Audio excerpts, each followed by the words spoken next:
this where Miss Seong Gi-Hun lives? I'm Ga-Young. Who are you? I'm an acquaintance of your father's. I have a gift I was instructed to bring you, miss. Did he send you here so we could see how I've been doing? Know what you could tell him? That I stopped waiting to hear from him a long time ago.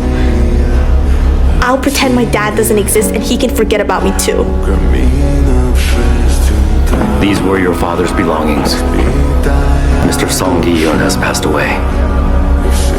Before he died, he left these things for you, Ga-Young.